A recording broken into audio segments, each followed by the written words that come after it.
Assalamualaikum warahmatullahi wabarakatuh. Apa kabar sobat sekalian? Jumpa lagi di channel Ramadan ini. Kali ini kita akan membahas berita dan masih hangat diperbincangkan, yaitu relawan Erik bagi-bagi sembako, Gus Umar kampanye pakai BUMN gratis dan nggak ada yang berani protes ya. Nah, ini juga menjadi tanda tanya ya, ketika yang melakukan pelanggaran itu ya kubu oposisi lalu terus menerus diganggu ya. Termasuk juga lembaga pemerintah, lembaga negaranya yaitu Bawaslu yang terus mengentertain orang-orang yang mengkriminalisasi atau melaporkan gitu ya pelanggaran terhadap Anies ya, padahal Anies belum menjadi peserta pemilu. Ini yang sesuai dilansir oleh gelora.co.id. Langsung saja kita baca dan kita ulas. Gelora.co, kader Partai Kebangkitan Bangsa Umar Hasibuan atau Gus Umar mengomentari relawan Erick Thohir yang membagikan ribuan paket sembako dan makanan buka puasa di beberapa kota dan provinsi di Indonesia. Menurut dia, sembako Erick Thohir tersebut dibagikan agar mendongkrak elektabilitasnya. Hal itu disampaikan Gus Umar dalam akun Twitter pribadinya pada Selasa 11 April 2023. Kampanye pakai BUMN gratis dan survei makin kinclong dan nggak ada yang berani protes, ujar dia seperti dikutip dari Newsworthy. Sebelumnya, gerakan Dewan Pimpinan Pusat Relawan Erick Thohir DPP Relawan Etor di bulan puasa Ramadan layak ditiru. Pasalnya mereka membagikan sebanyak 4.000 paket sembako dan makanan buka puasa di beberapa kota dan provinsi di Indonesia. Di antaranya yang kebagian Ramadan berkah bersama Erick Thohir adalah Kota Jakarta Timur, Kota Jakarta Pusat, Kota Jakarta Barat, Kota Bekasi, Kota Tangerang Selatan, Kota Surabaya, Kabupaten Sidoarjo, dan Kabupaten Sumeneb, terdiri dari Provinsi Jakarta, Banten, Jawa Barat, dan Jawa Timur. Hal ini disampaikan Edi Torana, Ketua Umum DPP Relawan Erick Thohir Etor, didampingi Safrudin Budiman selaku Ketua Dewan Pembina Relawan Etor melalui siaran pers di Surabaya Senin. Alhamdulillah, kami DPP Relawan Erick Thohir Etor sudah berbagi sekitar 4.000 paket sembako dan makanan puasa Ramadan di beberapa kota atau kabupaten di berbagai provinsi. Acara ini bertemakan Ramadan Berkah bersama Erick Thohir. Sebagai momentum perkenalan dan kedekatan turun langsung ke masyarakat, ucap Edi Torana, sang promotor musik nasional ini.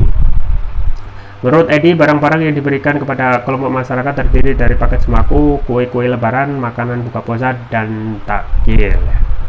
Ya, itu ya sobat sekalian terkait dengan dalam tanda kutip ya, tertebar pesona yang dilakukan oleh Erick Thohir.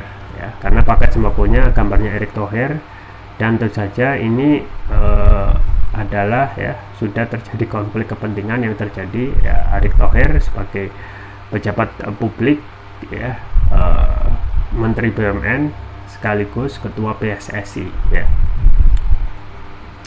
Jadi kalau kita melihat konstelasi politik jelang Pilpres 2024 ini semakin panas ya. Para kontestasi yang sudah mempunyai potensi untuk dimajukan sudah mulai berancang-ancang untuk menaikkan elektabilitas masing-masing ya.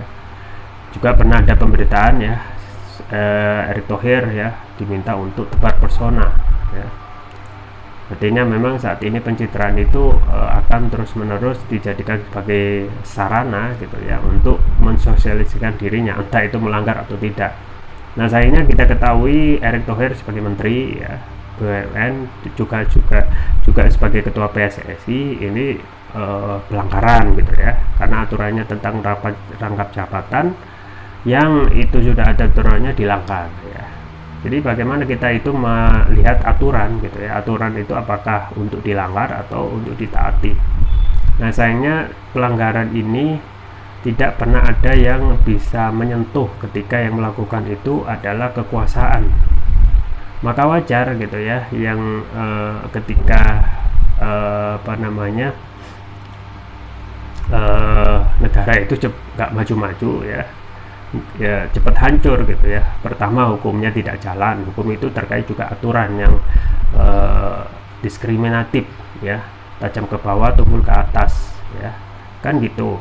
Ketika ciri-ciri negara itu hancur itu ketika hukum itu ya pada saat hanya digunakan oleh orang-orang yang lemah gitu ya. Sama seperti pada saat Rasulullah SAW ya, ketika itu didapatkan saat di Madinah didapatkan ya kebiasaan orang Quraisy pada waktu itu, orang itu dihukum ya, kecuali orang yang mempunyai nama kedudukan ya.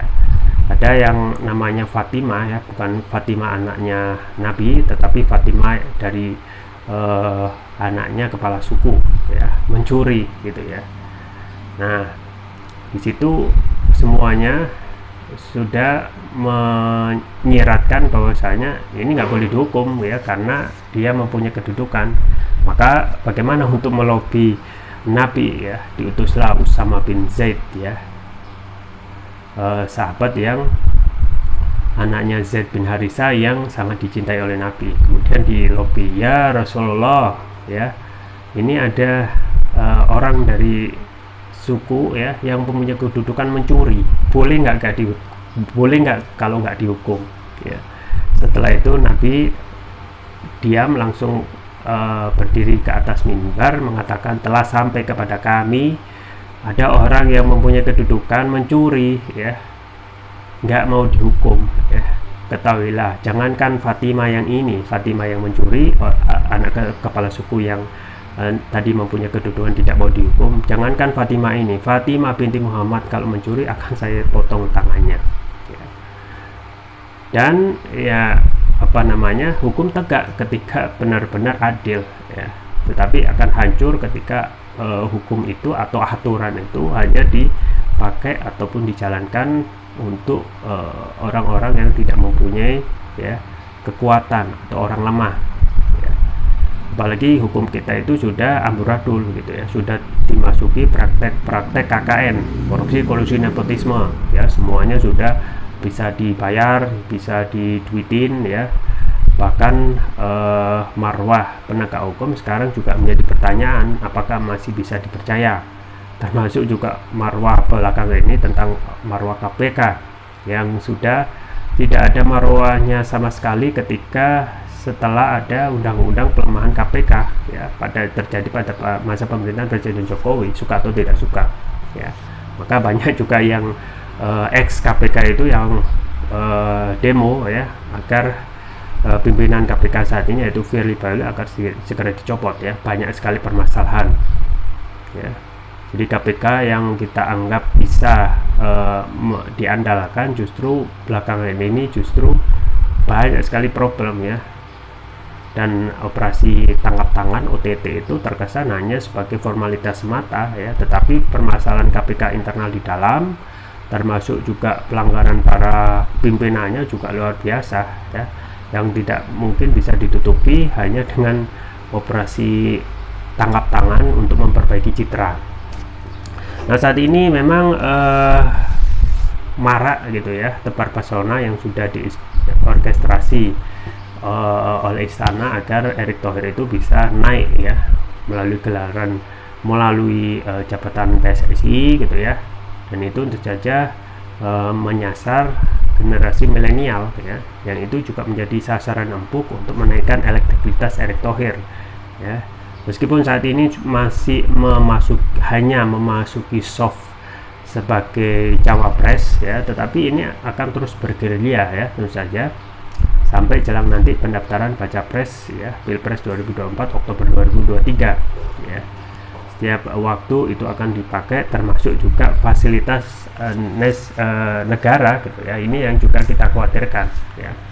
Bagaimana mungkin gitu ya, banyak sekali aturan ya, tetapi aturan itu dilanggar. Yang melanggar pun juga kekuasaan ya, melanggar tentang rangkap jabatan gitu ya, pun juga memakai fasilitas publik untuk melakukan ya kampanye. Ya memang kalau kita melihat apa yang dilakukan oleh Erick Thohir ya, bagian dari kekuasaan ya, seperti biasa itu akan sangat sulit untuk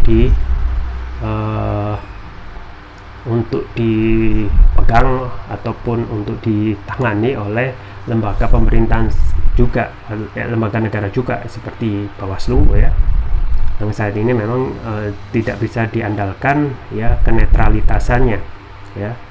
Dan memang Erick Thohir belum mendaftar sebagai peserta pemilu ya, jadi kita fair ya, pada saat Anies ya belum mendaftar, jangan dicari-cari kesalahan pun juga yang lain ya. Tetapi ya kalau kita melihat manuver Erick ini jelas melanggar ya etika publik ya, melanggar etika publik, dan seharusnya yang melakukan pelurusan yaitu bosnya, yaitu Presiden Jokowi ya. Jadi ini juga kita patut sayangkan ya. Jadi ingat bahwasanya BUMN itu bukan milik pemerintah, tetapi itu termasuk juga uang rakyat, uang rakyat yang dipakai untuk usaha ya, badan usaha milik negara, dan dipakai untuk kampanye, tebar persona, pencitraan ya oleh pejabat publik yaitu Erick Thohir, yang dipakai juga beberapa waktu yang lalu sering gitu ya di ATM ya, di bandara-bandara, dan sekarang jelang momen pada saat kampanye Ramadan, saatnya pas untuk memanfaatkan momen itu untuk bagi-bagi sembako. Ini juga permasalahan serius gitu ya. Apakah negara ini yang sudah masalahnya sudah banyak akan terus-menerus ya dipelihara ya persoalan ini gitu ya. Di satu sisi ya, kalau kita melihat jarang gitu ya lembaga negara ya, termasuk bosnya sendiri yaitu presiden ya, untuk menegur ya, memberi peringatan, justru memberikan karpet merah bagi ya keleluasan Erick Thohir ya. Rangkap jabatan boleh, yang penting Anda masuk dalam kekuasaan. Nah, kalau di luar kekuasaan semuanya salah ya. Jadi ini persoalan kita, tidak ditegakkannya keadilan ya, hukum, aturan, dan juga dikesampingkan, dan akhirnya ya kita bisa harus pahami itulah ya kondisi ya pemimpin dan juga pejabat publik yang melanggar etika ya.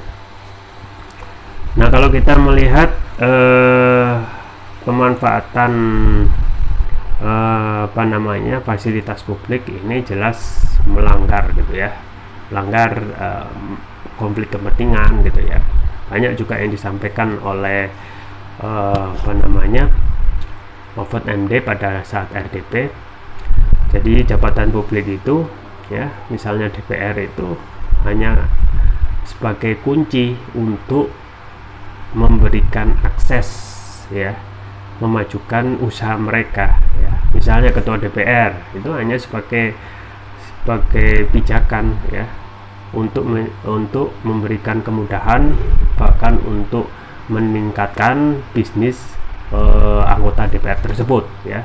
Ada punya bisnis ya, atau mencari bisnis atau mencari proyek ya, maka hal itu ya, maka ya jabatan publik sebagai anggota DPR itu dipakai untuk mendapatkan itu semua gitu ya, mendapatkan proyek, mendapatkan kemudahan ya, meningkatkan nilai bisnisnya ya, mengkerek bisnisnya. Pun juga